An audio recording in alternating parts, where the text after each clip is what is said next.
السلام عليكم ورحمة الله وبركاته. الحمد لله رب العالمين وصلى الله وسلم وبارك على نبينا محمد وعلى آله وصحبه أجمعين وأشهد أن لا إله إلا الله وحده لا شريك له وأشهد أن محمدا عبد الله ورسوله صلى الله عليه وسلم.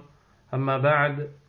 En cette soirée du 23 du mois de Rabi' al-Thani de l'an 1437 de l'hégire du prophète Mohammed sallallahu alayhi wa sallam, nous entrons incha'Allah ta'ala dans le 40e cours de l'étude des leçons importantes pour toute la communauté de son auteur, l'aimable cheikh Abdul Aziz ibn Abdillah ibn Baz, qu'Allah lui fasse miséricorde, illumine et élargisse sa tombe, qu'Allah tabaraka wa ta'ala lui pardonne ses fautes et le fasse entrer au paradis.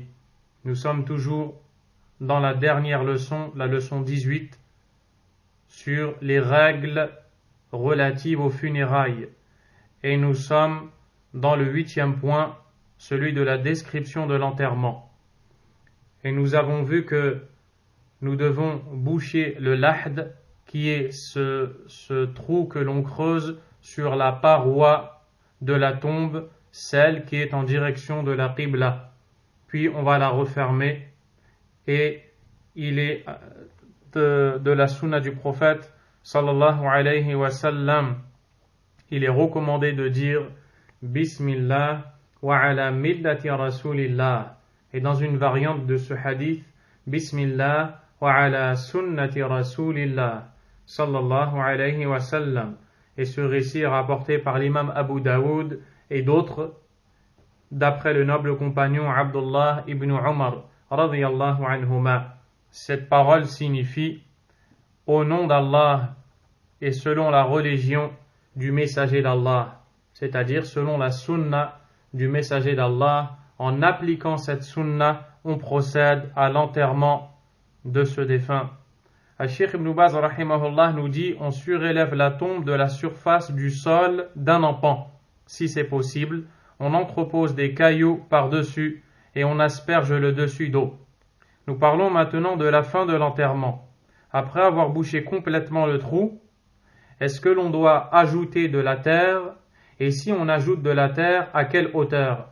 La réponse: nous devons effectivement ajouter de la terre et élever cette terre de la taille d'un empan.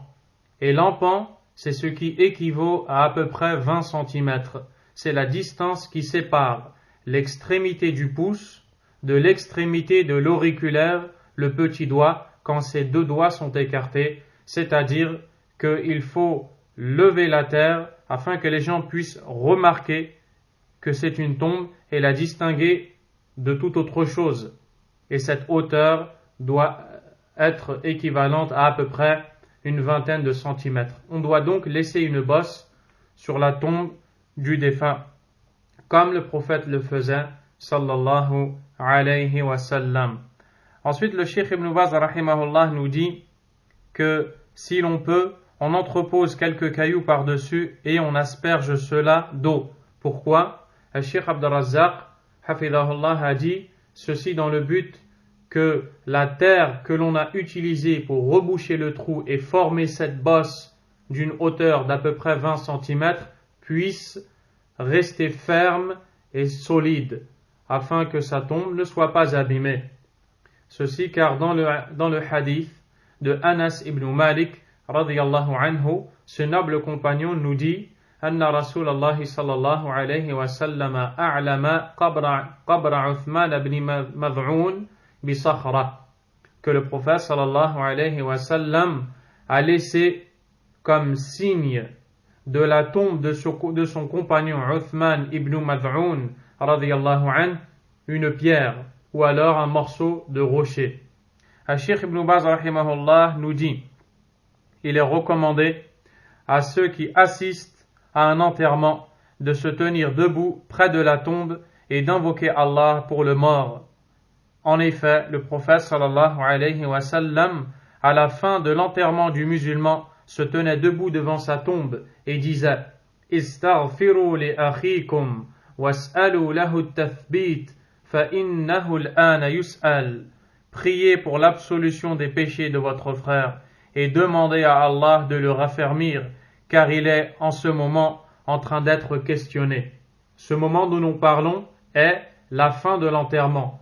Une fois avoir fait cette bosse et que l'enterrement est terminé, c'est à ce moment même que les deux anges appelés Nakir et Munkar se présentent au défunt dans sa tombe. À ce moment où il n'y aura plus personne avec lui, il sera seul et il l'interrogera en lui demandant « Qui est ton Seigneur? Quelle est ta religion? Et que dis-tu de cet homme qui vous a été envoyé ?» Le croyant sera raffermi par Allah, tabaraka wa ta'ala. Allah lui donnera son assistance et il dira « Mon Seigneur est Allah, ma religion est l'islam. » Et cet homme, c'est Mohammed, le messager d'Allah, sallallahu alayhi wa sallam. J'ai lu le livre d'Allah et j'ai attesté qu'il était véridique. Alors que l'autre ne pourra pas répondre à cette question. C'est à ce moment même que le défunt a le plus besoin que l'on invoque Allah en sa faveur, subhanahu wa ta'ala. Et c'est le prophète qui nous l'a enseigné. Al-Sheikh Ibn Baz, donc, sallallahu alayhi wa sallam. Al-Sheikh Ibn Baz nous dit, question 9, l'autorisation de prier sur un mort déjà enterré, sur qui personne n'a prié. C'est-à-dire que lorsque le mort a été, donc ici la traduction n'est pas précise, c'est plutôt l'autorisation de prier sur un mort déjà enterré pour celui qui a raté la prière funéraire. Donc, celui qui n'a pas pu assister à la prière sur le défunt et qui arrive en retard, si bien qu'il trouve déjà la tombe faite et terminée, il lui est possible de prier malgré le fait que le mort et le défunt est enterré en se tenant debout près de sa tombe. Et cela est une sunna que le prophète a fait, sallallahu alayhi wa sallam. Si une personne est morte et personne n'a accompli la prière mortuaire sur elle, c'est-à-dire, parce que ici c'est une erreur de la part du traducteur, si une personne est morte et une autre a raté la prière mortuaire sur elle, il est recommandé de la faire sur elle après l'enterrement, parce que le prophète sallallahu alayhi wa sallam l'a faite à condition que ce soit dans le mois qui suit son enterrement. Si cette période est supérieure à un mois, on n'accomplit pas cette prière, car nous n'avons pas de preuve que le prophète sallallahu alayhi wa sallam a fait la prière mortuaire sur quelqu'un enterré plus d'un mois. Ce sont donc quelques questions qui ont été citées ici et soulevées par le Cheikh Ibn Baz, rahimahullah ta'ala, relatives aux retardataires dans la prière mortuaire.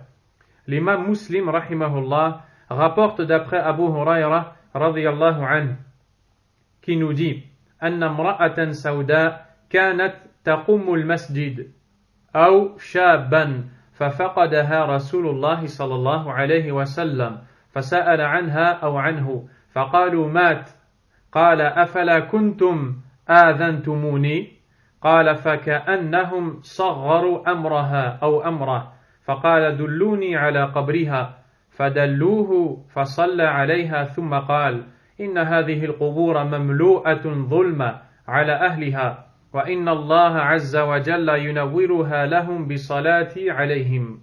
Dans ce récit, Abu Huraira radiyallahu anhu nous enseigne qu'il y avait à l'époque du prophète sallallahu alayhi wa sallam une femme noire ou un jeune qui nettoyait la mosquée en ramassant ses ordures.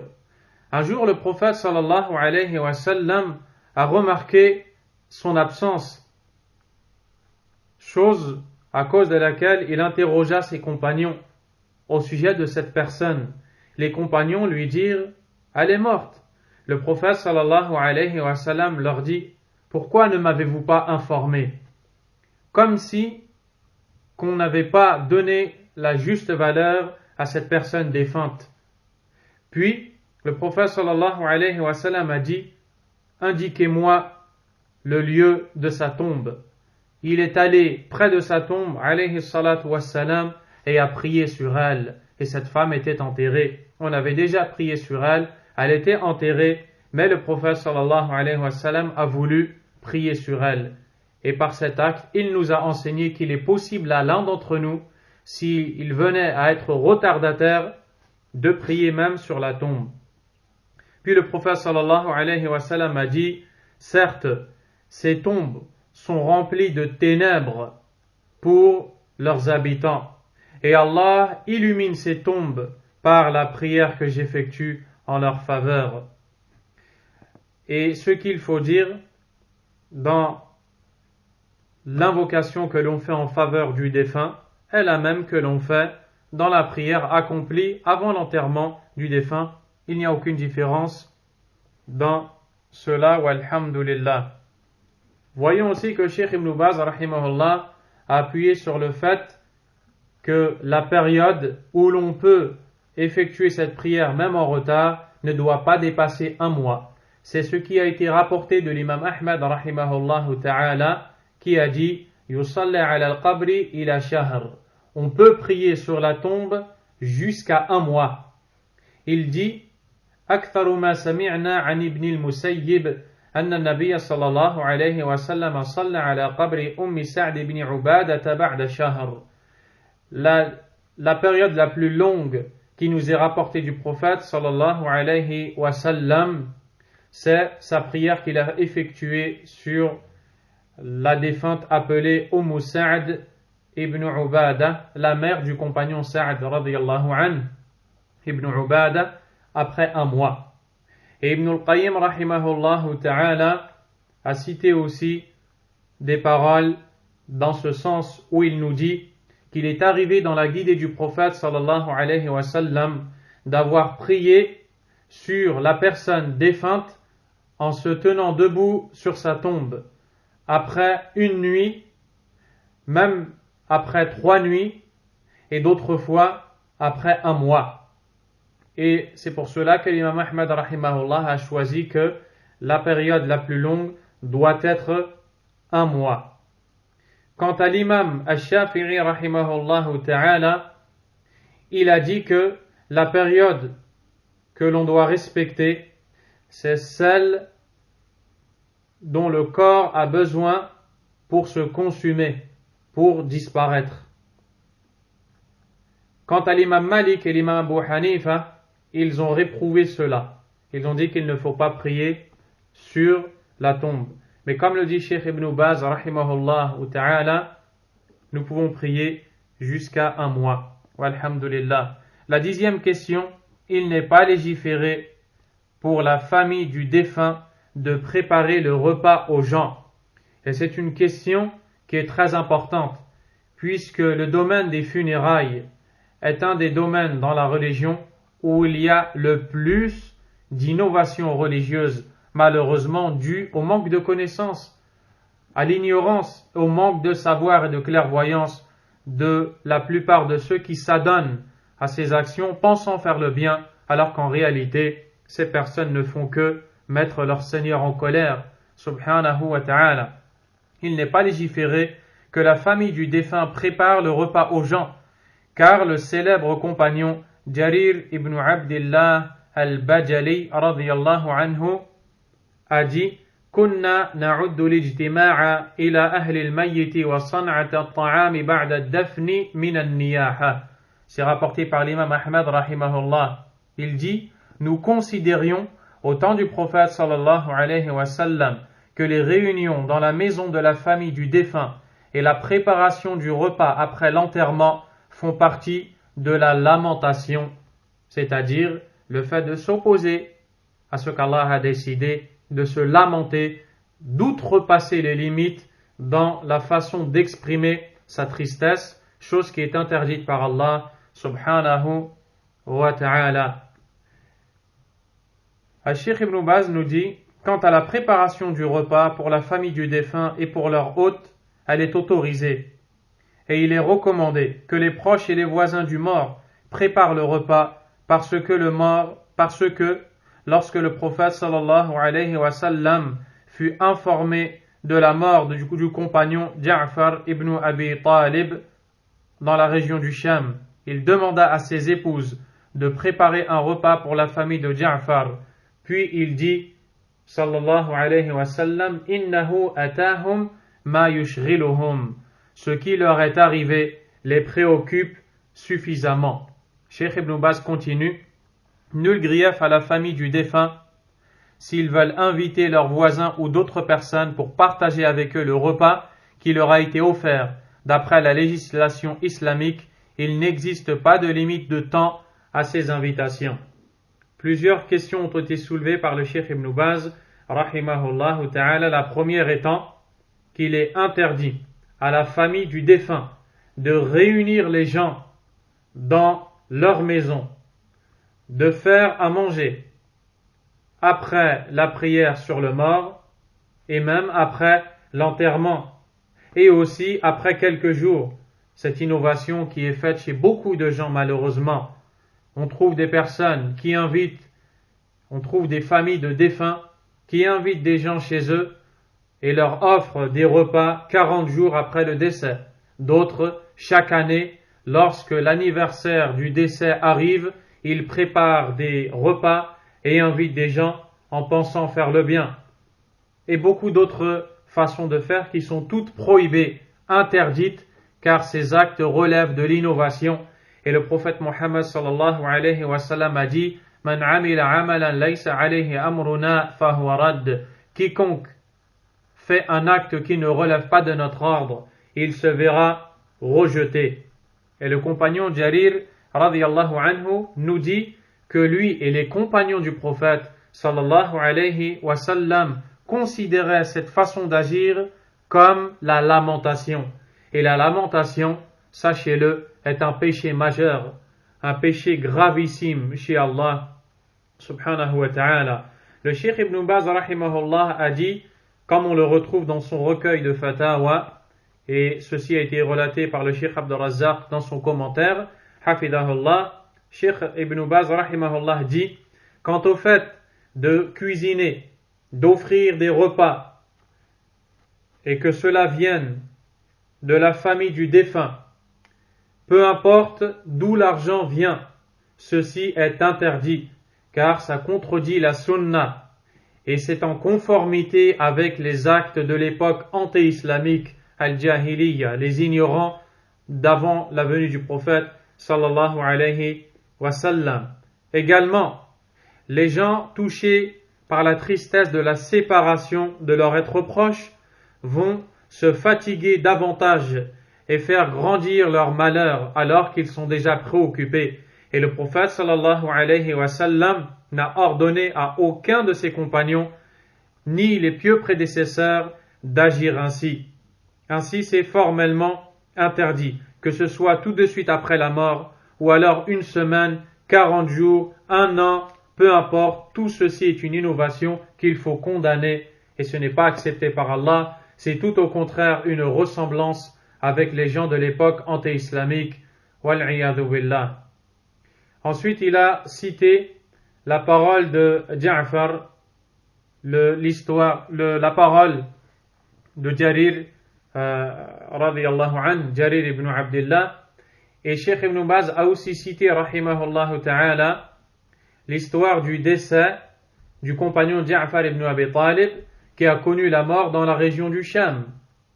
Il a connu la mort dans la région du Sham et le prophète sallallahu alayhi wa sallam a ordonné à des gens de cuisiner pour eux. Donc, si quelqu'un perd un proche et le voisin souhaite cuisiner pour ce quelqu'un, ceci est une sunna, c'est légiféré et c'est bon d'agir ainsi. Mais la personne qui perd le défunt, la famille du défunt, ne doit pas cuisiner et réunir les gens dans leur maison. Également, si le voisin a donc offert un repas à la famille du défunt et s'il s'avère que le repas est suffisant pour plus de personnes que le nombre de cette famille, il n'y a pas de mal à inviter des personnes dans le but de manger ce repas qui a été cuisiné. Mais il ne faut pas dépasser les limites d'Allah en faisant ce qui a été interdit, comme vous venez de l'entendre.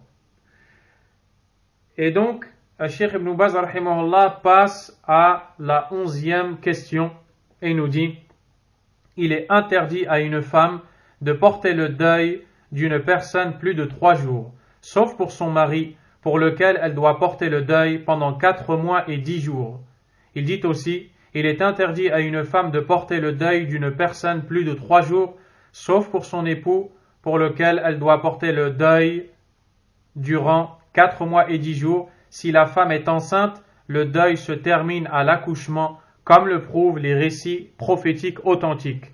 L'homme, quant à lui, n'a pas le droit de porter le deuil de quiconque faisant partie de la famille ou non. Donc nous voyons que la question du deuil est spécifique à la femme. L'homme ne porte pas de deuil quand il perd un être proche, contrairement à la femme. Et lorsque nous parlons du deuil, ce que l'on appelle en arabe al-ihdad, il implique 5 choses. La première, la femme, l'épouse du défunt, donc si le défunt est son époux, devra rester chez elle pour une période de 4 mois et 10 jours. Elle ne sortira de sa demeure qu'en cas de nécessité. Deuxièmement, elle ne doit pas se parfumer, que ce soit en appliquant le parfum sur son corps et même sur ses vêtements. Elle ne doit pas appliquer sur son corps al-hinna, le henné. Troisièmement, elle ne doit pas porter de parure de bijoux et s'embellir. Quatrièmement, elle ne porte pas des vêtements neufs ou alors des vêtements embellissants. Cinquièmement, elle ne met pas sur ses yeux al-kuhl, c'est ce qui est l'équivalent du mascara ou al-kuhl que l'on met sur les cils. Il est rapporté par l'imam al-Bukhari rahimahullah ta'ala d'après Atiyya radiyallahu anha que selon le prophète sallallahu alayhi wa sallam, elle dit kunna nunha an nuhidda ala mayyitin fawqa thalath illa ala zawjin arba'ata ashhurin wa ashra. Nous avions l'interdiction de porter le deuil pour un mort pour une période de plus de 3 jours, exception faite de l'époux pour lequel nous devions porter le deuil pendant une période de 4 mois et 10 jours. D'après Habiba radiyallahu ta'ala anha, dans le récit rapporté également par Al-Bukhari et Muslim, elle nous dit سمعت النبي صلى الله عليه وسلم يقول لا يحل لامرأة تؤمن بالله واليوم الآخر أن تحد على ميت فوق 3 إلا على زوج فإنها تحد عليه 4 أشهر وعشرا. Il n'est pas autorisé à une femme croyante en Allah et au jour dernier de porter le deuil pour un défunt pendant une période plus grande que 3 jours, à l'exception de son époux pour lequel elle devra porter le deuil pendant une période de 4 mois et 10 jours. Et il y a une exception ici, nous parlons de la période de 4 mois et 10 jours, et c'est le cas de la femme enceinte. Pour le cas de la femme enceinte, elle devra porter le deuil tout au long de sa grossesse.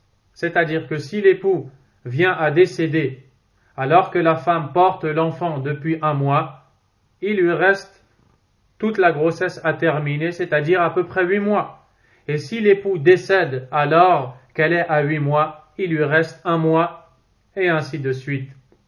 Car Allah a délimité le temps de viduité pour les femmes enceintes dans Surat At-Talaq, le divorce, le verset 4. Vous pourrez y revenir, Inch'Allah ta'ala. Quant à l'homme, lui, il n'a pas le droit de porter le deuil pour quiconque, que ce soit de ses proches ou tout autre être cher. Ibn al-Qayyim rahimahullah ta'ala a cité quelques sagesses pour lesquelles a été prescrite la période de deuil pour la femme. Il dit rahimahullah ta'ala que la femme, à la base, lorsqu'elle s'embellit, elle le fait pour son époux. Son époux étant décédé et elle étant en période de viduité, elle ne s'embellira pas, car cette période n'est pas terminée. Elle doit donc attendre que cette période termine pour pouvoir à nouveau s'embellir et donc être redemandée en mariage si toutefois elle le souhaite, et d'autres choses encore. Et ici, nous devons nous soumettre au texte du Coran et de la Sunna du prophète Muhammad sallallahu alayhi wa sallam et ne pas s'opposer à ce qui est prescrit par Allah, car ce qui est prescrit par Allah subhanahu wa ta'ala renferme la sagesse, et celui qui se soumet n'aura comme récompense que le paradis, la satisfaction d'Allah subhanahu wa ta'ala. Wallahu a'lam wa sallallahu wa sallam wa baraka ala nabiyyina Muhammad wa ala alihi wa ashabihi ajma'in. Subhanaka Allahumma wa bihamdik. Ashhadu an la ilaha illa anta astaghfiruka wa atubu ilayk.